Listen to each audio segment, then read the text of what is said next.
Hai semuanya, perkenalkan aku Indri Gabriela Sihayu dari kelas 101.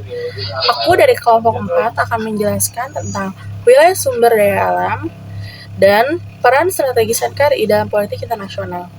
Yang pertama ada wilayah dan potensi sumber daya alam, yaitu wilayah Indonesia sendiri. Indonesia memiliki wilayah yang sangat luas, terdiri dari daratan sekitar 1,9 juta kilometer persegi dan perairan 3,25 juta kilometer persegi. Letak geografisnya yang sangat strategis di antara dua benua, yaitu benua Asia dan benua Australia, serta dua samudra, yaitu Samudra Hindia dan Samudra Pasifik, menjadikannya jalur perdagangan internasional yang sangat penting. Selain itu, Indonesia memiliki garis pantai terpanjang kedua di dunia yang kaya akan potensi kelautan dan perikanannya. Halo everyone, perkenalkan nama aku Hania Faizati, aku dari kelompok 4. Berdirinya saya di sini, saya akan mempresentasikan tugas PPKN. Di sini itu ada sumber daya alam. Indonesia dikenal sebagai negara yang akan kaya sumber daya alam, baik hayati maupun non hayati. Sumber daya alam hayati, yang pertama itu ada hutan tropis yang luas, berfungsi sebagai paru-paru dunia dan habitat bagi berbagai flora dan fauna unik. Yang kedua itu ada memiliki keanekaragaman hayati tinggi, termasuk spesies endemik seperti Komodo, orangutan, dan Rafflesia arnoldi. Yang ketiga itu ada potensi perikanan laut dan perairan tawar yang besar, dengan hasil laut seperti ikan tuna, udang, dan rumput laut. Selanjutnya ada sumber daya alam non hayati.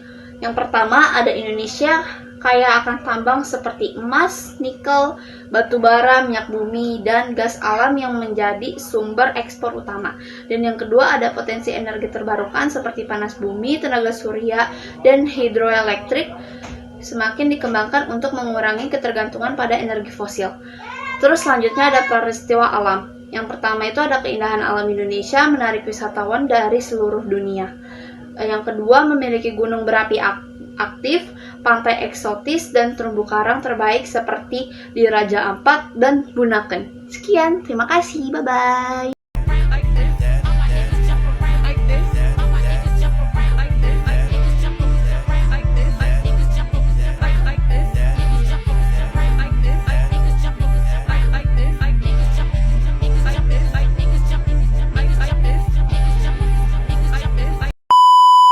Assalamualaikum warahmatullahi wabarakatuh. Perkenalkan, nama saya Faulia Kemenanisa Syahmi dari kelas 101. Di sini saya akan memaparkan sedikit materi dari presentasi yang telah dibuat dari kelompok kami, yaitu kelompok 4. Pentingnya pengelolaan berkelanjutan. Karena kekayaan sumber daya alam yang melimpah, Indonesia harus menerapkan prinsip pengelolaan berkelanjutan agar dapat dinikmati oleh generasi mendatang. Pencegahan eksploitasi berlebihan seperti deforestasi dan overfishing. Menjaga keseimbangan ekosistem, terutama dalam hutan, laut, dan keanekaragaman hayati. Pemanfaatan SDA untuk kesejahteraan masyarakat tanpa merusak lingkungan, misalnya melalui ekowisata dan energi terbarukan. Slide selanjutnya yaitu peran di organisasi internasional. Yang pertama adalah ASEAN, berperan dalam menjaga keamanan ekonomi dan politik di Asia Tenggara.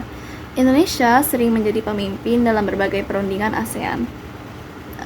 Yang kedua, gerakan non-blok. Sebagai salah satu pendiri, Indonesia menegaskan sikap netral dalam konflik yang mendukung kerjasama global tanpa memihak blok tertentu. Yang ketiga, PBB.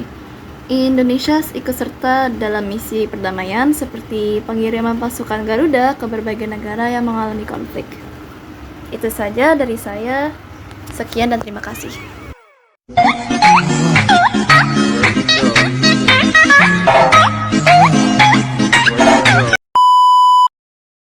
Halo teman-teman, jadi di sini saya akan membacakan slide ke-7 dan slide ke-8. 2. Peran NKRI dalam pengaturan politik internasional posisi strategis Indonesia. Sebagai negara kepulauan terbesar, Indonesia memiliki jalur perdagangan maritim yang sangat penting, seperti Selat Malaka yang merupakan jalur perdagangan dunia. Selain itu, Indonesia juga berperan dalam menjaga stabilitas kawasan Asia Pasifik melalui diplomasi dan kerjasama pertahanan.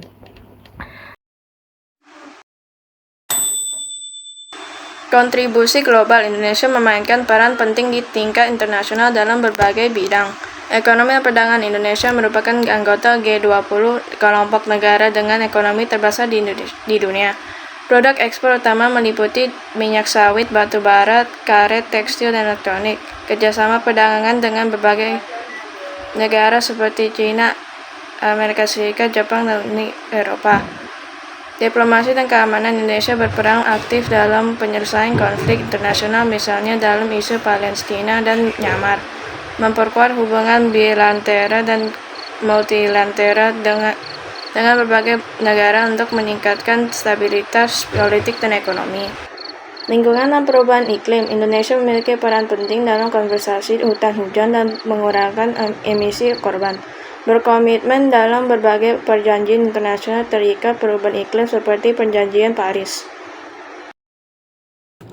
Hubungan antara wilayah dan potensi sumber daya alam dengan peran NKRI dalam percaturan politik internasional. Kedua materi ini saling berkaitan erat karena kekayaan sumber daya alam yang dimiliki Indonesia berpengaruh besar terhadap posisi dan perannya dalam politik global. Indonesia adalah salah satu negara dengan sumber daya alam yang sangat melimpah, baik hayati maupun non hayati. Kekayaan ini menjadikan Indonesia memiliki tawar yang Kuat dalam perdagangan internasional dan geopolitik global. Ekspor SDA sebagai alam dan nikel yang sangat dibutuhkan oleh negara lain seperti China, AS, dan Uni Eropa. Hal ini menjadikan Indonesia sebagai negara yang penting dalam rantai pasokan global dan memberikan pengaruh dalam perjanjian ekonomi internasional. Assalamualaikum warahmatullahi wabarakatuh. Saya dari Paris Firdaus kelas 11 akan membacakan presentasi dari kelompok kami. Indonesia tidak hanya kaya akan sumber daya alam, tetapi juga memiliki peran penting dalam dinamika politik internasional dengan memanfaatkan potensi alam secara berkelanjutan dan terus memperkuat diplomasi global. Indonesia dapat menjadi negara yang semakin berpengaruh di dunia. Sekian yang dapat saya sampaikan. Jika ada kekurangan, kami mohon maaf. Assalamualaikum.